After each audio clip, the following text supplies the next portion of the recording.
Good evening, everyone. Thank you for joining us. Sorry, a little bit late there. We had some technical difficulties, but we are so glad you joined us this evening for Things I Wish I'd Have Known.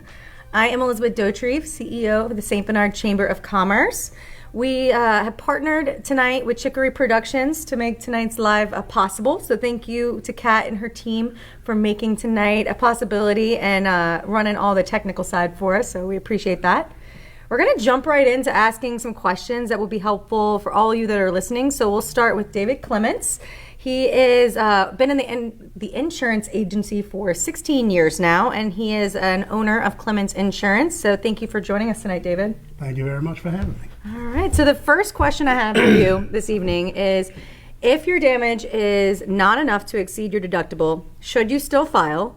And are deductibles stackable if you have damage later this year in another storm? So that's a very good question. Yes, you should still file a claim if you're not sure if it's going to satisfy your deductible. You may want to let the insurance company know at the time that you may not have as much damage to satisfy your deductible, but it will count if we have further storms. So once you satisfy your hurricane deductible, or in some cases it might be a named storm deductible, at that point, you will no longer have to pay that deductible if we have another storm event, but you would have to pay just your all-peril deductible, which is usually considerably less than your actual named storm deductible, which is generally a percentage, whether it be 2%, 3%, or in a lot of cases 5%. One of the things you definitely want to keep in mind is how much damage when in the storm season it's happening. You know, right now we're in September. We just had this storm, and it was Ida with an I. Last year we got all the way into the Greek alphabet with Zeta, so we still have the potential for a lot more storms. So you definitely want to file a claim, even if you think it's not going to meet that named storm deductible threshold. It'll definitely help you in the future. Now, also, if you do have a claim in the future, they're going to take the higher of the two deductibles. So let's say, for example, you have a $7,000 named storm deductible and you have $5,000 in damage. This will apply to your named storm deductible, but if we have another storm later in the season and you have a $2,500 all-peril deductible, then at that point the $2,500 all-peril deductible would kick in, because that would be the greater of the two. But the named storm deductible is a calendar year deductible. So if we have more storms this year, it will continue to that until it reaches that amount, which the all-peril would kick in. But it will not reset until December. So if your policy period expires in September, October, you would still be subject to the calendar year deductibles. Awesome. Okay, so what are the lasting effects if you were to file a claim? Are there any lasting effects if the claim does not get paid?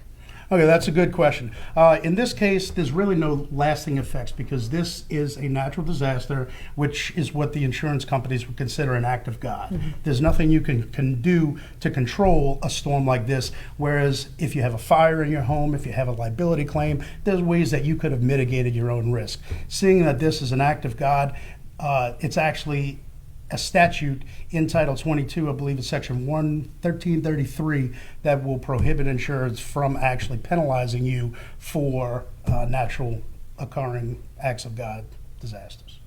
So if, I know like this year we talked about how our insurances went up a little bit because of all the hurricanes we had last year, that if we were to have it go up again next year, it wouldn't be because you filed a claim, but it would be because of other reasons. So homeowners insurance, unlike auto insurance, really depends on your home and the region much more than your actual particular performance. You know, in auto, how you drive can directly affect how much claim may potentially be paid out, whereas homeowners, it's you live here, this is what's going to happen.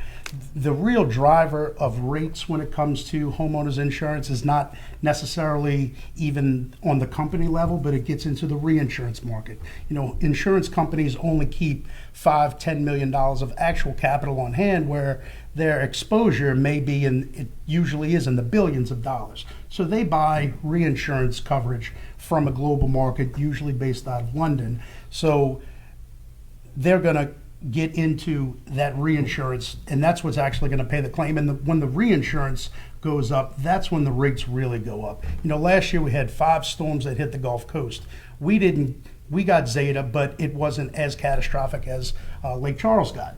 But because it's still in the same area, it's still the same companies in Louisiana that are writing those policies, they're still getting their reinsurance from the same markets. So many of them last year actually had to go back mid-storm season and actually purchase more reinsurance. And when you buy it halfway through the storm season, because you ran out, it comes at a much, much higher rate.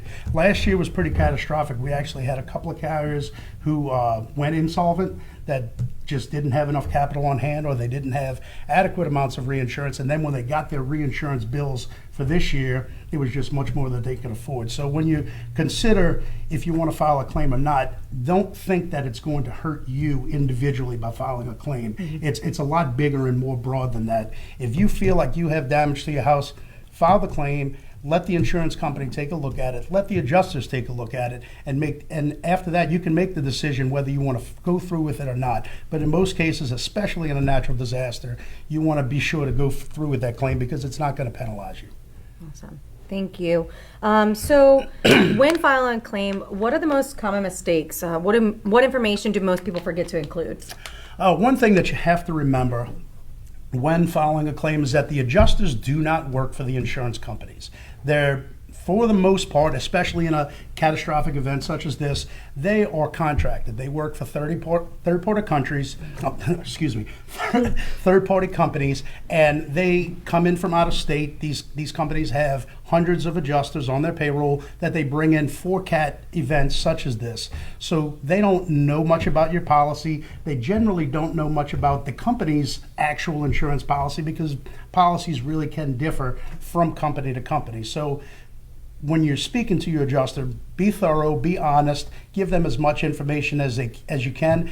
Just remember that these are people that are coming in from out of town. They're sleeping in trailers, they're sleeping in campers, they're staying on hotels. This is just a job for them. They don't know your policy the way you know your policy, or your agent should know your policy. So try to be cautious and patient with these adjusters. In some of the companies that we deal with, which are several, they may have 10, 15,000 claims just for this event. There's only so many adjusters out there, and that's some of the smaller companies. When you get into the state farms who have 20, 30,000 policies, it just takes a long time for each adjuster to come out and see every single risk and see what the damage is. Some adjusters might be doing 2 a day, some might be doing 5 a day. Either way, it's just going to take a really long time. So you really want to be as patient as you can with these adjusters. You want to make sure that you always write down your adjuster's name, their phone number, tell them everything that you tell them. You want to write down everything you tell them and try to take notes of everything that they tell you.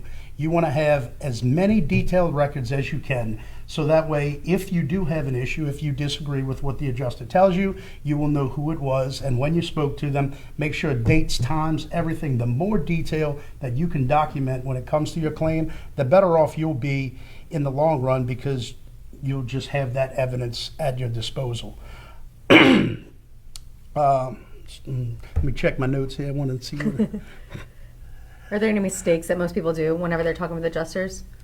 People sometimes try to tell them too much. You try to tell the adjuster, or people expect that the adjusters to know what you're supposed to do next. Mm-hmm. Another mistake that people kind of make with this is what people want to know what they need to do next.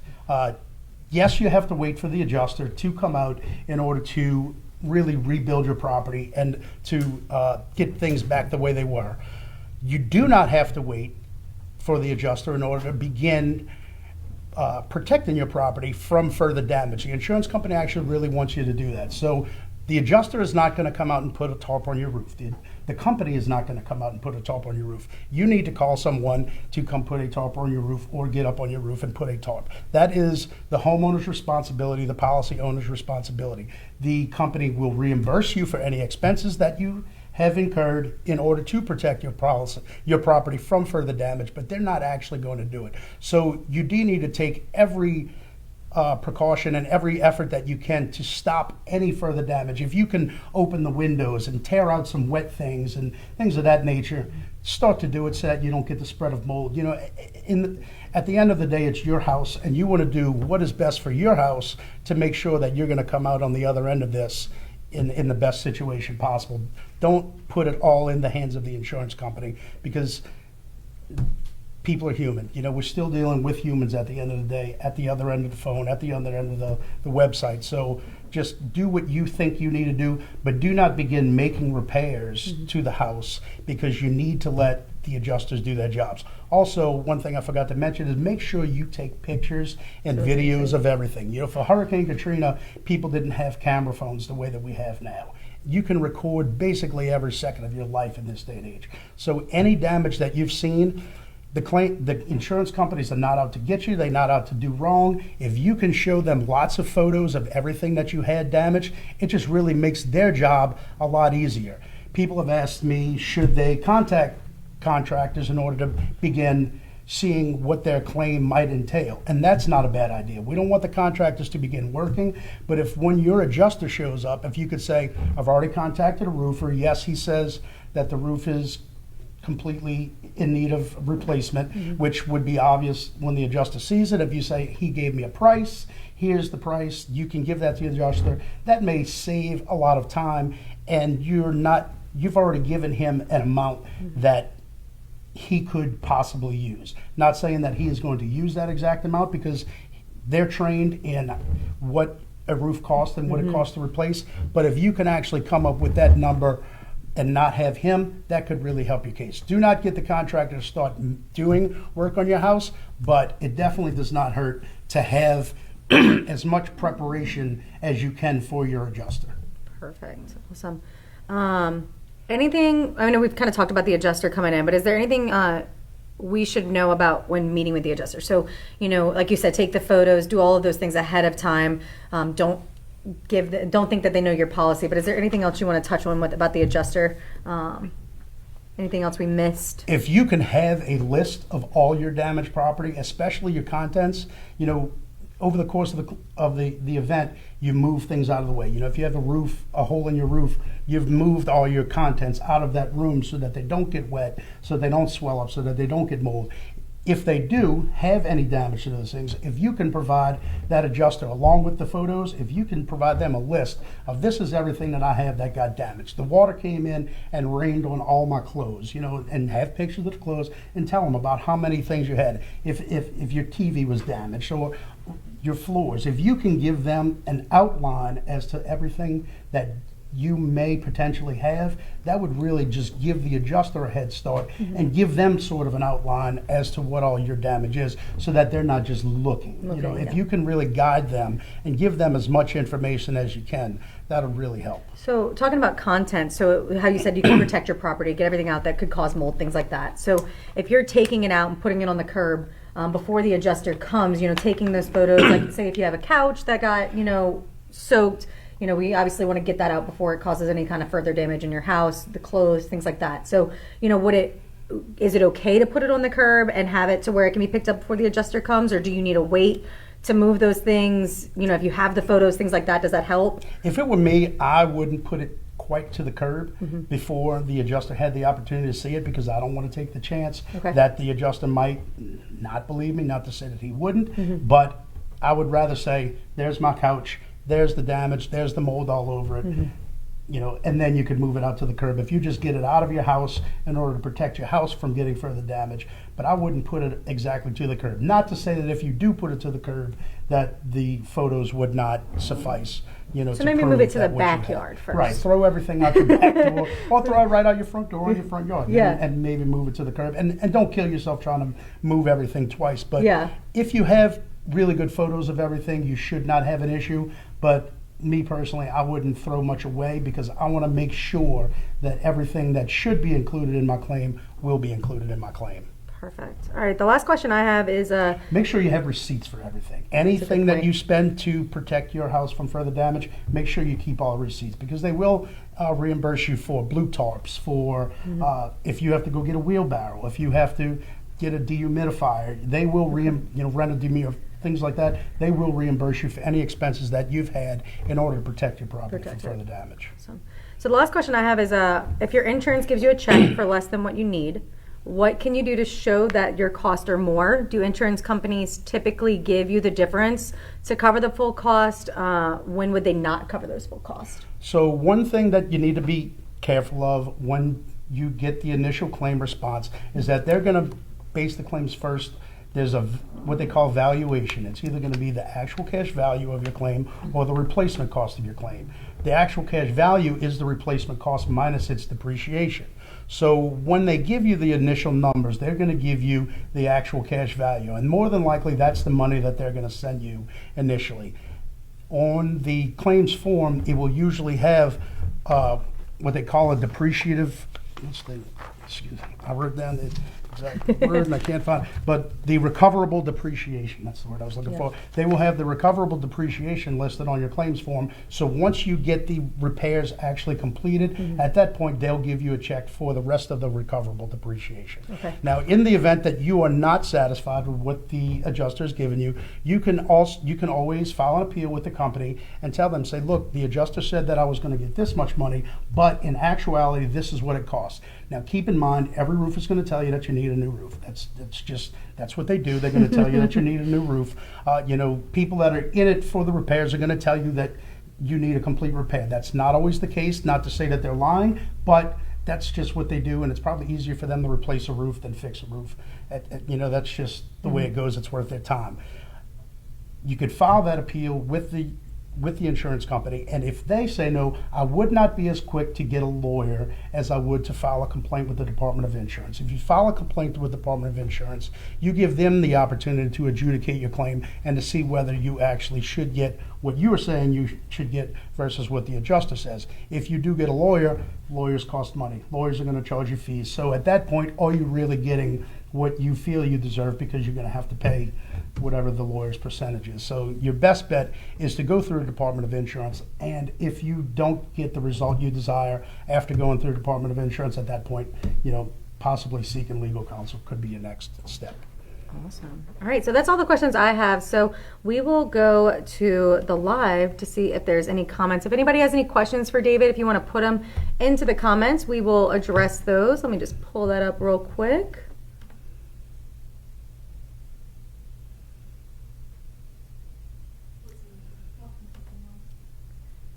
All right, 2 seconds. I'd like to say hello to Megan McCormick's dad out in New York. Thanks for tuning in. Listening all the way in New York. It's awesome. All right. Yeah, please say hi to our special guest. All right. Looks like we don't have any questions. Is there anything that we missed, David? Anything? Any? Oh, a question is coming. All right. Oh, additional living expenses. We should touch on that. Megan asked, if there are multiple named storms in a season, do both count towards the same deductible? Yes. It's a calendar year deductible, so both will count towards the same deductible. Once you've satisfied that named storm deductible for the year, at that point, because your deductible for your policy is an occurrence deductible, you will have some sort of deductible every time we have an occurrence. But once you've satisfied that named storm deductible, your all peril deductible would kick in. Okay, and that kind of goes into the next question that's on here from Michelle. It says, if you think that your deductible is higher than your damages, like we talked about earlier, should you file? Is there any penalty Absolutely. or any benefit? No, there's no penalty, Okay. and it's definitely a benefit in this case because this is an act of God. This is a natural disaster that you have no control over, so you can file the claim and it will go towards that calendar year deductible. Awesome. So in the event that we have more events such as this, you will have already paid into that deductible from what you've paid into your damages. Great. Another question on here, it says, can you address supplemental money once you do the repairs? Supplemental money? That's what Tracy asked. It said supplemental money once you do repairs. Tracy, we might need you to If elaborate. what you mean by supplemental is for any incurred cost that you may have had in order to get the repairs done, such as if you did spend money in order to protect your property from further damage, if you had to go buy blue tarps and items such as that, then yes, you will get reimbursed for all those expenses.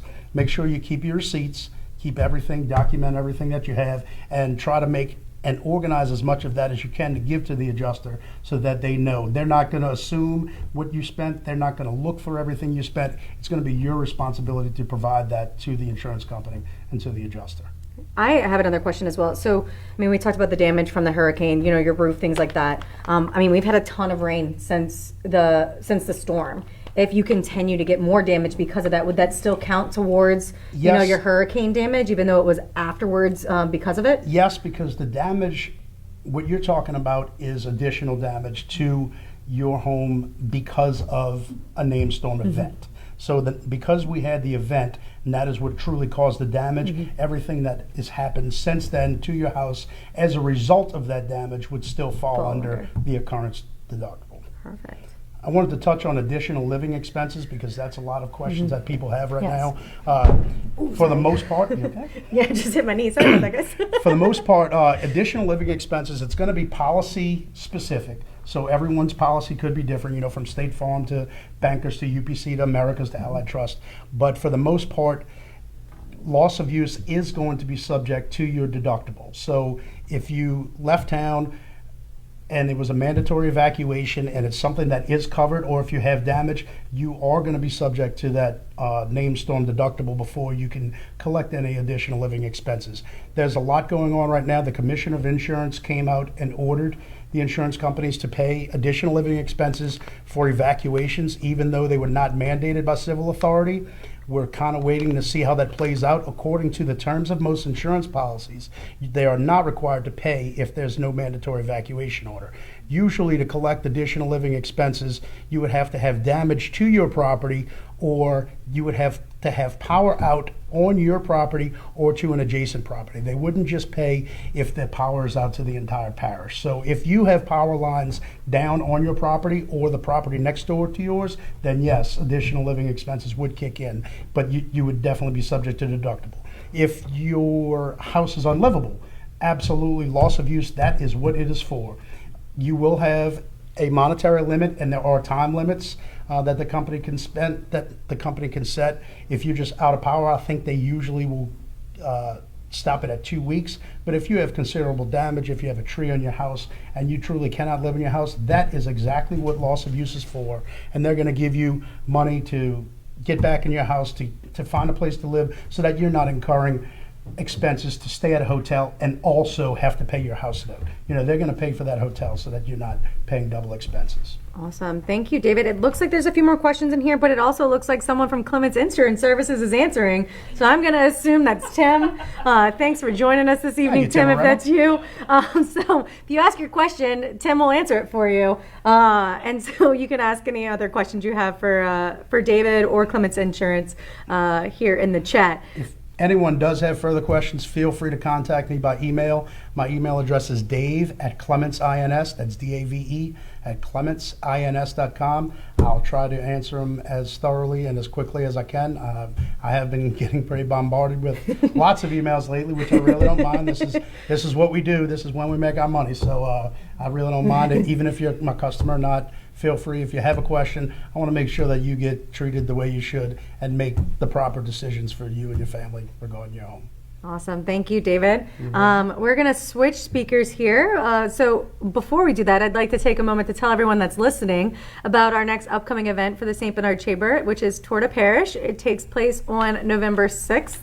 It is a non-competitive bike ride in Lower St. Bernard. So take a quick look at this video while we switch speakers here.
All right, and we're back. So now we're going to move on to Councilwoman Kerri Callais with Callais Ice Services. So thank you for joining us tonight. We've got a lot of pressing questions for you. You cover all kinds of things. So the first one we're going to start with is probably a big question for a lot of people about financial assistance. So what is available to them? Can you tell us a little bit about what FEMA's doing, DSNAP, SBA, unemployment, things like that? Sure. There are a lot of programs to help people recover from obviously the trying times that a lot of people have gone through over the last couple of weeks. Being out of your home, losing electricity, losing contents in your refrigerator, having to spend the extra expenses that are necessary when hurricanes come, generators and cleanup after, can take a toll on a lot of people. So there are agencies out there that are there to help in those times. So the information really we've been pushing out on all our social media channels as well, but the biggest thing to do is to apply with FEMA. Disasterassistance.gov. If you have any damage to your home, or if you have been out of power for, I believe their timeline is 5 days or more, which most of the area has been, you may qualify for individual assistance with FEMA. The general initial assistance is $500. If you apply there, you answer some basic questions about your damage, if you have insurance or not, and if you are out of your home or not for evacuation or for loss of electricity, or if your home was not available to you for that time. It's a basic application. You fill that out. After you fill that out and it's submitted to FEMA, it takes about 12 to 24 hours from my experience to process that application. You can go back in and check your status. When you check your status, you can submit documents. If you go in to check your status and go to submit documents, at that time you can then put in any receipts for expenses that you have. They will pay up to $800 for a generator. If you bought a generator from August 29th to September 29th, I believe is the dates, you can submit a receipt for that. Or if you bought a chainsaw, they're doing up to $250 for any chainsaw purposes to help clean your property. So any purchases of that kind that you've made, you can submit those receipts in that check status, submit documents. I believe you put miscellaneous as the category when you submit those documents. So those are the things that the majority of people will qualify for in our area. If you have other damage to your home or property that is not covered by insurance, you can also submit that to FEMA, and there is availability to help you with uninsured damage. They will not pay for anything that is covered under insurance, which Dave explained pretty thoroughly. But if you do have something that's uninsured or underinsured, FEMA will be able to come in and help you with that. They will not pay your deductible though. If you have insurance, you're responsible for your deductible, but if you have something that is above and beyond what your insurance is going to pay, or you do not have insurance on certain items, FEMA will come in and pay that. I know a lot of people have been getting denied and are having questions about that. If you get a denial from FEMA, it is very much recommended to send in an appeal letter. A lot of times they will send denials just because they do not have all the information they need to make a decision on your claim. So read your denial and find out what the reason is. A lot of times it's lack of proof of ownership, or you did not submit your insurance policy. Read what that denial is. You have 60 days to send in an appeal letter. Mm-hmm. So if you get a denial, just understand that it is happening pretty often, and it is being rectified pretty often. So if you believe that you do have a claim, don't let that situation where you get a denial, deter you from continuing on in that process. I've also found that calling, although you may have a little bit of wait, they're pretty helpful to be able to walk you through your situation. We do have a mobile registration site that is going to be at Val Reese until the 18th, from 8 to 5 every day. And then next week it will be at the historic courthouse in Eastern St. Bernard from September 19th to 23rd, again from 8 to 5. So if you need help filling out your application, they are there to help you submit an application. They're not there to answer questions once you've submitted it. They're there just to help you fill out an application. The public library is also open to the public and offering free Wi-Fi. So if you don't have access to a computer, you can go there and access their Wi-Fi for free to submit your application there. DSNAP was also approved today. That's disaster food assistance. So if you lost the contents in your refrigerator, you don't currently, or you aren't currently part of the SNAP program. If you're part of the SNAP program, you automatically should get, I believe it's 55% added to your account. So if you're part of the SNAP program, that is automatically going to happen to reimburse you for loss and help you to replace those food items. It also is currently covering hot food if you don't have the ability to just use groceries. But DSNAP is a separate program just for disasters.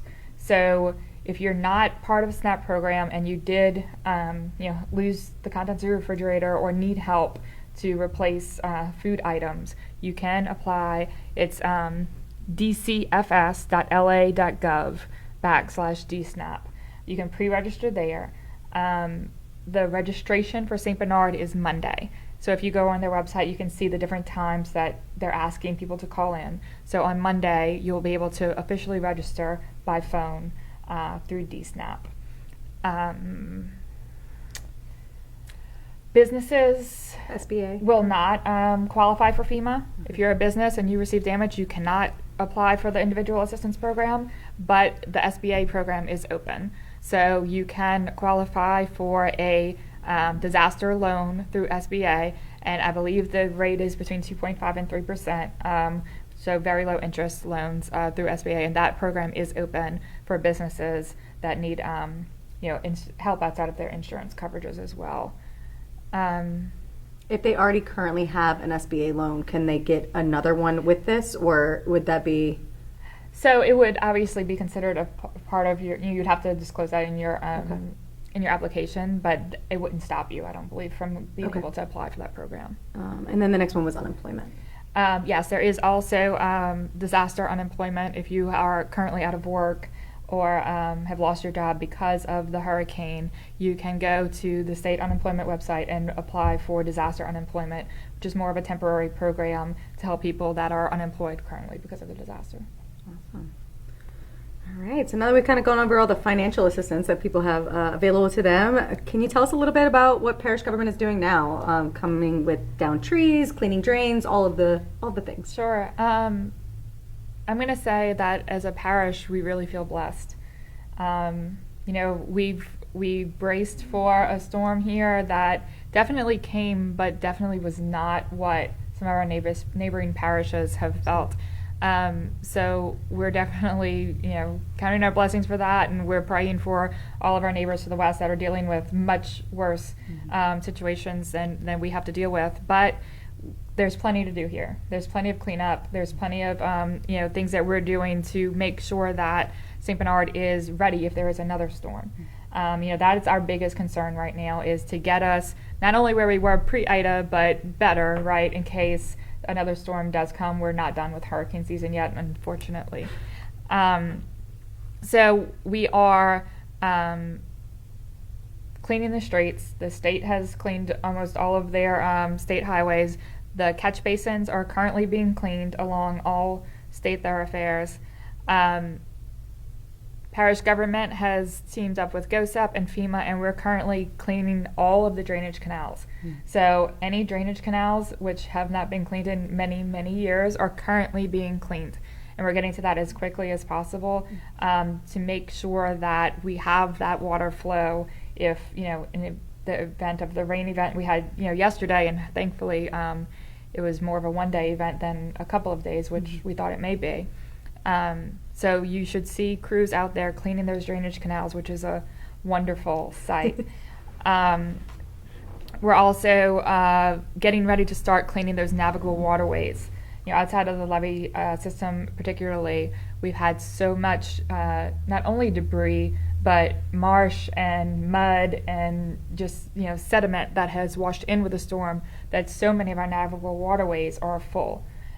So parish government is starting tomorrow, and you'll see it ramp up obviously over the next couple of weeks, cleaning out those canals and navigable waterways.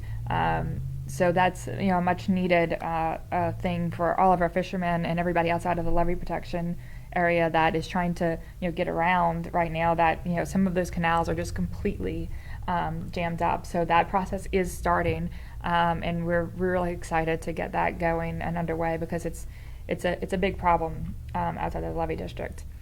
I want to talk a little bit about what to do with your trash, debris, vegetation. We do have crews currently coming around to pick up vegetation, and as long with household debris and things like that. So we want to make sure everybody understands that we need everybody to keep everything separate. Vegetation, trees, limbs, grass, all needs to be in one pile, whereas household debris needs to be kept in a separate pile. It's two different people, it's going to two different places. So those items need to be kept separately. Please do not put them in bags. Just put them to the street. Please also don't put them in ditches.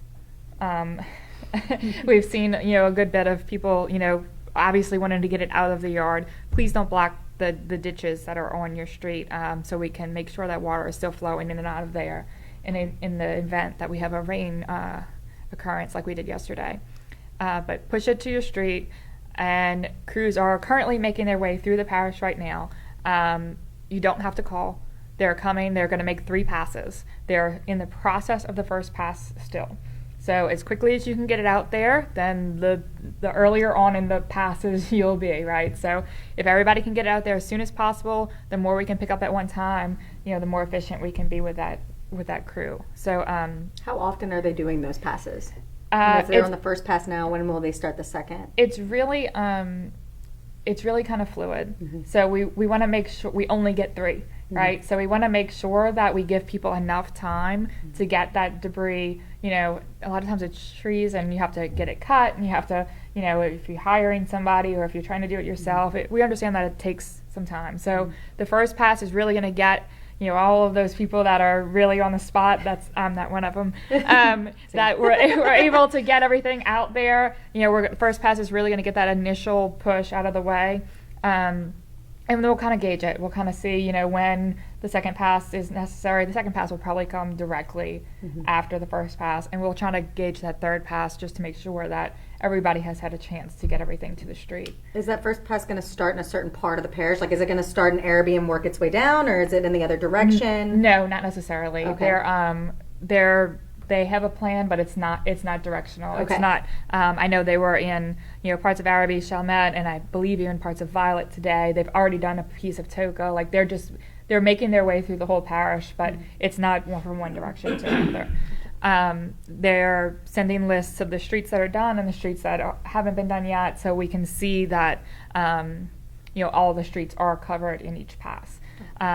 But from my judgment, they look about halfway through their first pass. So, that's moving along. And so if you haven't passed down your street yet, they should be coming, in the next, several days or so to be able to pick up that first pass. Garbage collection is happening as normal. So if you have regular garbage, it can still be bagged and put in your can.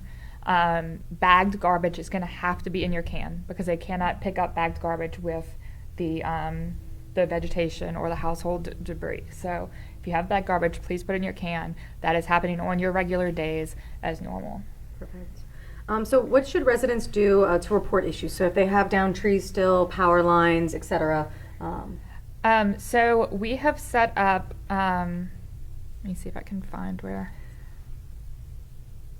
I wrote it down. So we have set up a neighborhood assessment form. Okay.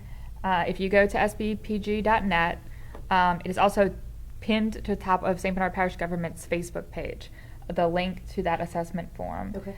We ask everybody to fill that out. It helps us to report our damage. It helps us with the federal government. It helps us with FEMA dollars.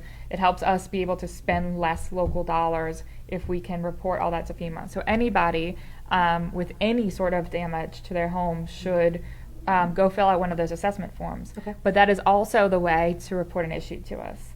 If you have a down tree or a down power line or debris that needs to be picked up or any sort of issue, filling out that form will alert the proper departments as to the problem. So we're taking that list and working through it, daily with our departments. So that's the best way to report any kind of issue, and they will get to it as soon as possible. Our guys have been amazing. The guys and gals in our road department and water and sewer, and they have worked nonstop through the storm. Louis Pomez and his crew with the with the work they've done outside the levee district, the sheriff's department, the fire department, they have all been really just above and beyond for this whole thing. So they will get to you as soon as possible. Just fill in that form, and they'll get out to you. I feel like that's very important information. If you want to repeat where that is located again. Yes, it's the neighborhood assessment form. So if you go to sbpg.net, or if you go to St. Bernard Parish Government Facebook page, it's pinned to the top. Perfect. So you can find that either of those places. Awesome. Also, just real quick, the parish government offices are going to officially open for all normal business on the 20th, next Monday. There are some departments that are operating right now. Community development is by appointment only. Housing is by appointment only. Our transit is back open and operating under the COVID schedule, so same schedule they were previous to the storm. Permits, though, a lot of people are applying or trying to apply for permits right now because of damage or work that they have to do on their house. We're really encouraging people to go to sbpg.net. You can apply for permits online. You don't have to come into the office. You can go straight to the website and apply for your permit directly online. If you do have to come in, speak to somebody, you can call community development and set up an appointment this week, or back to normal hours again next week. Awesome. That's great information. My next question for you is, what is recovery looking like outside of the levee protection system? So outside the levee has obviously caught the worst of this. The water got significantly high out there. I mean, most of the places outside the levee, most of the homes and businesses out there are prepared for it. They're raised up, or they pull out their equipment and their property that they can. This was a pretty tough one, though. This one did a lot of damage. We've seen a lot of boats, washed up onto ground. A lot of damage to the structures and buildings down there. A lot of our docks took some pretty hard hits. So the recovery process is going to be a little tough down there, and we're going to be there for them to try to get that back up and going as soon as possible. I mean, it's part of who we are, and we can't let our commercial fisheries or our recreational docks and marinas down there be down for long, and they're certainly not going to be. That's not in their blood for sure. But a lot of them were back open. I know a lot of the marinas have reopened already. It's a lot of mud. It's a lot of sediment that just is washed up. It's a cleanup process, as much as anything. Between that and the canals, the navigable waterways that are just filled with debris right now that have to be cleaned out, and that's happening, and people are working hard, trying to get that back to where it needs to be. We do have 7 drainage pumps that are currently down there, temporary pumps, because the dewatering process has been so tough. And I mean, that's one of the issues we've been seeing more recently is, when water comes in, we can't get it out. We have our ring levees, we have, the exterior levees that protect those areas as much as possible, and, they keep the water out, but once it goes over top, then the water's kind of stuck in. You combine that with the debris that got into our pump system because of the storm, and it's just been a tough process to get that water back out. So we've made a couple of cuts in our earthen levees out there to let that water go out, and we've put in, those 7 temporary pumps to try to get that water out as quickly as possible. But again, when you have rain events like yesterday, it kind of, puts the process, back to the beginning. So, I just looking at my house, I'm not sure I can go to it this afternoon. So, but it's part of being able to live in the beautiful place down there is dealing with the water, and so we do that. But it's going to be a bit longer of a process for down there, and we're going to continue to do whatever we can to get it back to where it was before. Awesome. Looking into the future, were there any lessons that were learned from this hurricane that will help us in the future?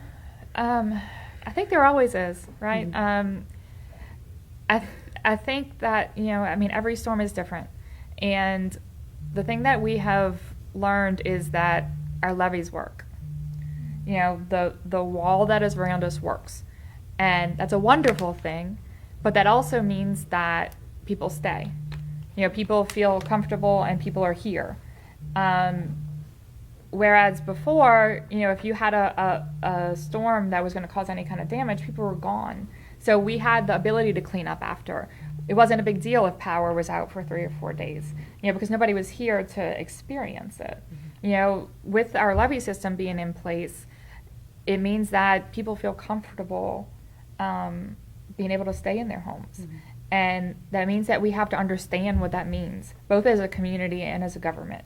We have to understand that our weakness is electricity mainly. If we're going to have a wind event, we're going to be out of power. If you're going to stay, you have to be able to sustain yourself in your house for a couple of days till we can get help in. So it takes time.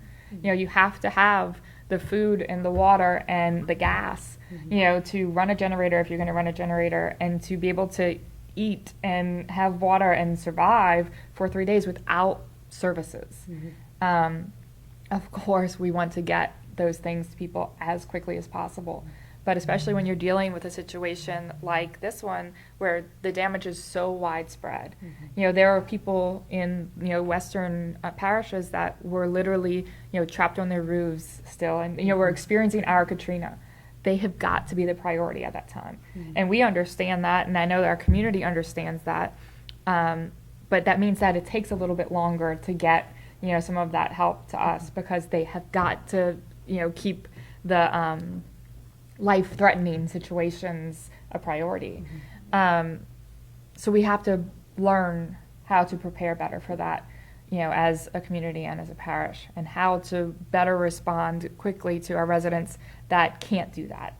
Our residents that don't have the ability to leave or don't have the ability to prepare properly, how we can better get help to them. And I would encourage, I know there are people that are signed up with St. Bernard Parish government that cannot get evacuated or cannot take care of those issues when a storm comes. Please sign up before a storm. I think we have about 50 people that are signed up for parish government. We know they're there. We know that they need help to evacuate. We know to check on them after storms. We know that they're not going to be able to get food and water. Maybe they have some kind of medical issue or oxygen or things like that. Please, if you're in that situation, sign up with St. Bernard Parish government before these situations happen, so that we know these are our core people that we need to, are going to need extra assistance and extra help. And that, allows us to get those emergency measures where we need to as soon as possible. Absolutely. So we have just a few more minutes. So we're going to go to the Facebook Live comments here. I have one from Brenda. She's asking, if it's going to take longer to get the water out of Lower St. Bernard, do the residents of the area have longer to access services such as debris removal? Yes. So we're going to make sure that debris gets out of there, absolutely. Whatever St. Bernard Parish government has to do to make sure that the debris gets picked up in Lower St. Bernard, we're definitely going to do that. If that means delaying that third pickup, or if it means doing it with our own crews, we will definitely make sure that the debris gets out. And we understand that it's definitely going to be a longer process for everything outside the levee district. So absolutely, we will make sure that gets picked up. And they're dealing with a lot of mud, and I know a lot of people are just pushing that, to the roadways or putting the debris, on the side of the roads, and we're going to get, to everything that's in the roadways and on the side of the roadways as soon as we can. Awesome. Let me see if there are some more questions in here. If anybody has any questions for Kerri, please put them in the comments and I will read them to her. Just do a little refresh here for a second. We've covered so much and done such a good job that there are no And questions and no out one there. has any extra questions for her. I've been on Facebook. I don't believe that. I don't believe that either. I think my computer's just not refreshing fast enough, so 1 second. Let me just refresh this page. I do want to say while we're checking that, I want to thank our council members and President McGinnis, Ronnie Alonzo, John Lane.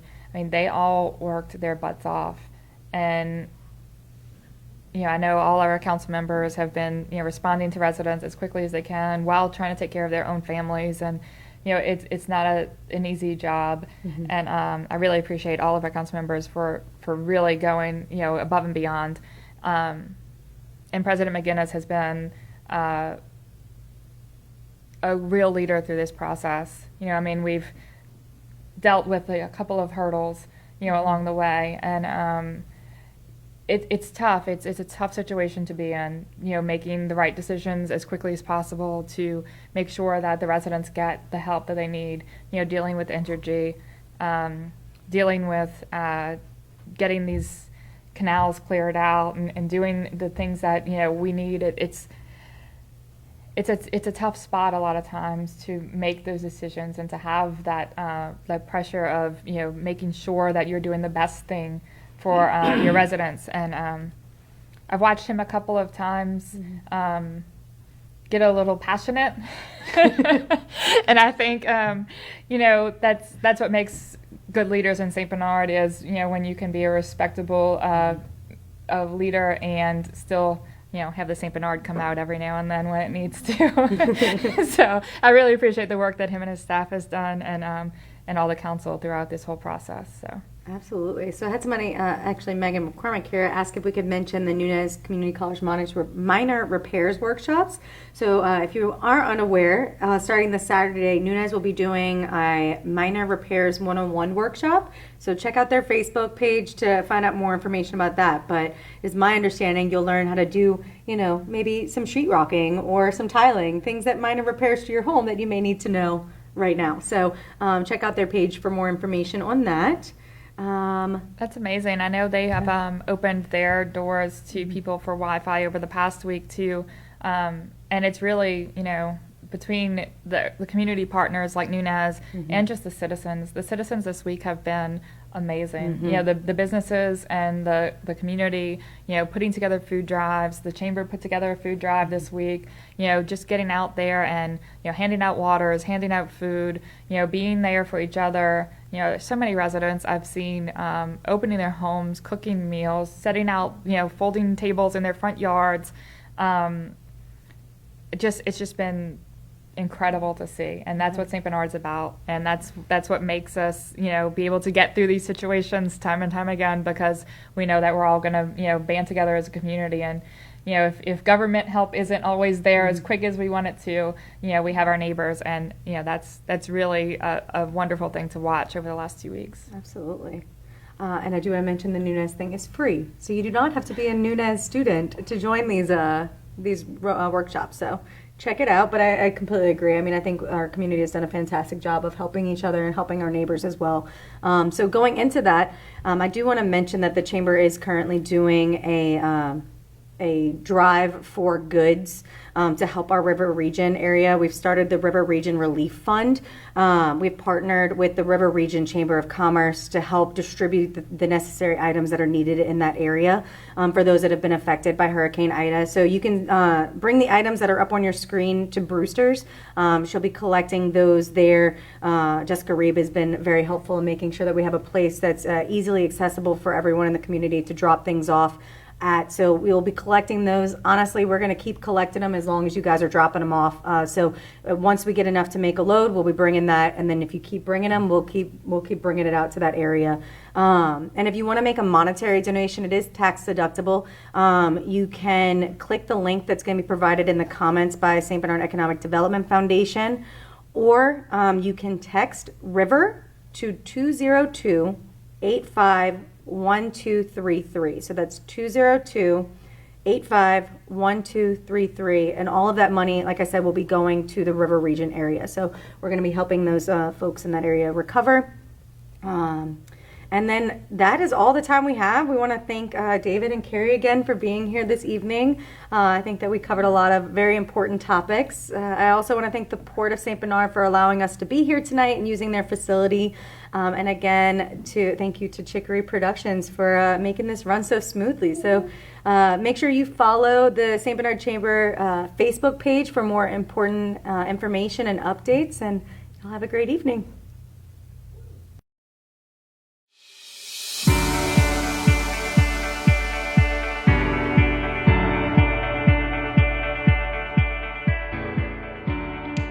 This evening's event has been brought to you in part by Chicory Productions, a woman-owned and operated virtual event and video production company located in Araby, Louisiana.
Whether you are looking to live stream your wedding, broadcast a concert, boost your social media, or are looking to create a one-of-a-kind commercial for your product or organization, Chicory Productions can't wait to collaborate with you.